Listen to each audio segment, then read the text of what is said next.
Vamos a situarnos. Finales de los años 70. La economía de Estados Unidos, estaba completamente fuera de control.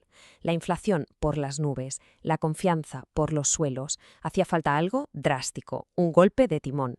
Y lo que pasó justo después se convirtió en uno de los experimentos económicos más valientes y también más dolorosos de la historia reciente. Esa era la pregunta del millón, la que se hacía la Reserva Federal de Estados Unidos. Tenían dos caminos sobre la mesa y ninguno era fácil. La decisión que tomaron, desde luego, iba a cambiar las reglas del juego para siempre. Muy bien, vamos a desgranar esta historia paso a paso. Empezaremos viendo el dilema que lo originó todo. Luego nos meteremos de lleno en el plan radical de Paul Volcker y el tremendo shock económico que provocó. Veremos cómo tuvieron que corregir el rumbo a medio camino y, para terminar, analizaremos el legado, muy pragmático, que nos dejó toda esta etapa. Aquí es donde arranca todo. Antes del 79, la Reserva Federal se encontraba, en un callejón sin salida, ante un dilema que parecía no tener solución. Y aquí, ojo, porque esta es la clave de todo. Pensamos en algo sencillo como un mercado de manzanas. Es que es imposible fijar a la vez el precio de las manzanas y la cantidad de manzanas que se van a vender. No se puede, es una cosa u la otra. Si pones el precio por los suelos, pues claro, todo el mundo querrá más y la cantidad que vendes varía. Pero si dices, oye, solo voy a vender 100 manzanas, pues el precio subirá o bajará según la gente que las quiera comprar, ¿no? Pues la Reserva Federal estaba exactamente en las mismas. O controlaba el precio del dinero, es decir, los tipos de interés, o controlaba la cantidad de dinero que había en la calle. Las dos cosas a la vez era imposible. Y entonces llega octubre de 1979 y todo salta por los aires. Con su nuevo presidente, Paul Volcker, a la cabeza, la Reserva Federal anuncia un giro de 180 grados, una filosofía completamente nueva para luchar contra la crisis. Esta nueva estrategia bebía de una teoría conocida como monetarismo. La idea, en el fondo, es bastante simple. La inflación es como un fuego que se alimenta de demasiado dinero. Así que para apagarlo no hay que andar jugando con el precio del dinero, los intereses, sino que hay que ir a la raíz, cerrar el grifo y controlar directamente cuánto dinero hay en circulación. Y este es el momento crucial. Octubre de 1979 es un antes y un después. Pasamos de un mundo donde la Fed movía los hilos de los tipos de interés a uno totalmente nuevo, donde su obsesión era controlar la cantidad total de dinero en la economía, lo que los economistas llaman los agregados monetarios. El cambio de paradigma fue total. Aquí se ve clarísimo. Antes, el ancla de la economía eran los tipos de interés que la Fed intentaba mantener fijos. Ahora, de repente, el ancla era la cantidad de dinero y se dejaba que los tipos de interés flotaran libres a merced de lo que dijera el mercado. Fue, la verdad, una apuesta económica de órdago.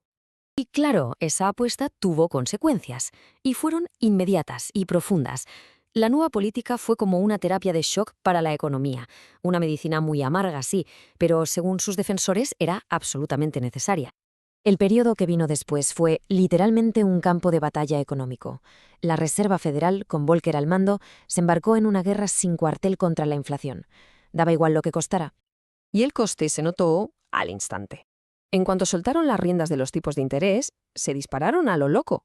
El tipo preferencial, que es el que los bancos dan a sus mejores clientes, pasó de un 9% en 1978 a un increíble 19% en 1981. Un 19%. De la noche a la mañana, pedir un préstamo para una casa, para un coche o para montar un negocio se convirtió en algo prácticamente imposible. La medicina, eso sí, empezó a hacer efecto, pero con unos efectos secundarios terribles. La inflación bajó del 13,5% al 10,4% en solo un año. Genial. ¿Pero a qué precio? El coste social fue brutal. El paro se disparó, llegando a un alarmante 9,7% en julio del 82. La cura, estaba siendo casi tan dolorosa como la propia enfermedad. Llegamos a mediados de 1982 y el panorama había dado un vuelco. La inflación empezaba a estar controlada, sí, pero la economía se estaba ahogando por culpa del paro. Así que la Fed se encontró con una nueva encrucijada. ¿Había llegado el momento de cambiar de estrategia otra vez? Y la respuesta fue un sí rotundo. Viendo el enorme coste social que estaba teniendo la medida, la Reserva Federal decidió cambiar de objetivo. El enemigo número uno ya no era la inflación, ahora era el desempleo. Esto demostró que su política no era un dogma de fe, sino una herramienta para solucionar problemas reales y cambiantes. Y la verdad es que la corrección funcionó. La Fed aflojó un poco el control sobre la oferta monetaria, dejó que creciera más de lo que tenían planeado.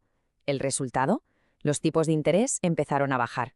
Y lo más importante, La tasa de paro, que había tocado un pico del 10,4%, empezó a caer en picado hasta el 8,5% en menos de un año. A finales del 83, la tormenta parecía haber amainado. El paro bajaba, la inflación estaba ya controlada en un manejable 3,2% y los tipos de interés se habían estabilizado. Parecía que ese dolorosísimo tratamiento de shock, con su corrección inteligente a mitad de camino, había conseguido salvar la economía.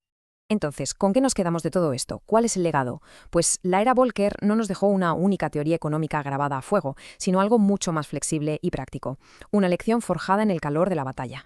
Esta cita lo clava. No fue una victoria del monetarismo, tampoco del keynesianismo. Fue una mezcla, una especie de síntesis que nació de la pura necesidad de apagar fuegos y resolver problemas reales sobre la marcha. El resultado fue, como vemos, una especie de doctrina híbrida. Por un lado, se quedaron con la lección monetarista, la cantidad de dinero en circulación importa, y mucho. Pero por otro, se negaron a renunciar por completo al control de los tipos de interés, y a la vez asumieron la idea keynesiana de que a veces el Banco Central tiene que intervenir para darle un empujón a la economía. Y esto nos deja una especie de manual de instrucciones para el futuro. La política de Volcker demostró que se puede tener un enfoque dual, que si el gran problema es la inflación, se aplica una receta más bien monetarista, pero que si el problema principal es el paro, se puede cambiar de tercio y adoptar una postura más keynesiana. Al final, toda la historia del shock de Volcker nos deja con una pregunta que sigue siendo súper relevante hoy en día. Sí, se consiguió domar al monstruo de la inflación, pero el precio a pagar fue un coste social altísimo. Y esto nos obliga a reflexionar. En esta danza tan compleja que es la economía, ¿cuál es el precio que estamos dispuestos a pagar por conseguir la estabilidad?